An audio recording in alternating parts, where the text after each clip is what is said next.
রাজধানীর তুরাগের কালিয়াটেক এলাকায় শুক্রবার ৩ সন্তানকে শ্বাসরোধ করে হত্যা ও মায়ের ঝুলন্ত লাশ উদ্ধারের ঘটনা নাড়া দিয়েছে সবাইকে। এখনও পরিষ্কার নয় ঘটনাটি কিভাবে, কী কারণে ঘটল। যদিও পুলিশের ধারণা, সন্তানদের হত্যার পর মা আত্মহত্যা করেছেন।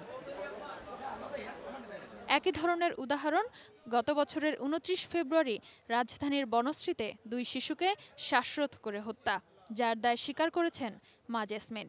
শুধু বনশ্রী কিংবা তুরাগ নয়, দেশের বিভিন্ন জায়গায় শিশু হত্যার এমন খবর এখন নিয়মিত হয়ে দাঁড়িয়েছে।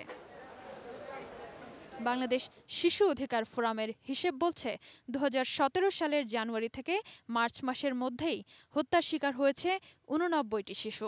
২০১৬ সালে যার পরিমাণ ছিল ২৬৫, আর ২০১৫ সালে হত্যা করা হয় ২৯২টি শিশুকে। প্রশ্ন হচ্ছে, শিশুরাই কেন বারবার টার্গেট? আর যেই মা সন্তানকে জন্ম দিচ্ছেন, তিনি কিভাবেই বা পারছেন সেই প্রিয় সন্তানকে হত্যা করতে? সমাজ ও অপরাধ বিজ্ঞানীরা এজন্য সন্তানের চাহিদা মেটাতে না পারার হতাশা এবং সামাজিক মূল্যবোধ দৃঢ় না হওয়াকে দায়ী করছেন।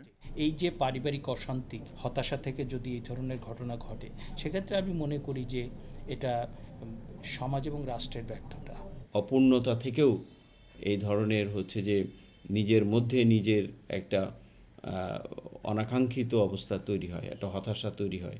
তারা বলছেন, মানুষের মৌলিক চাহিদা মেটাতে কল্যাণ রাষ্ট্র গঠনের পাশাপাশি সামাজিক শৃঙ্খলা ফেরাতে হবে। বা নারী পুরুষ সবারই কর্মমুখী হওয়া দরকার। তাহলে যে একজনের আয়ের সংসার চলে না, আর সবাই ব্যস্ত থাকলে তার একটা বৃহত্তর পরিমণ্ডল তৈরি হয়, মেয়েরও তৈরি হয়, ছেলেরও তৈরি হয়। রাষ্ট্রের যে নানা দায়িত্ব, সেই দায়িত্বের মধ্য দিয়ে আপনি জনগণকে যত নিরাপদ একটা জীবন দিতে পারবেন, সেখানে কিন্তু আপনার এই হতাশাগুলো কমে যাবে, অপরাধ কমে যাবে, স্থিতিশীলতা অনেক বেশি হবে। Sadia Afroz, ATN news, Dhaka. আমি ওইভাবেই বলি।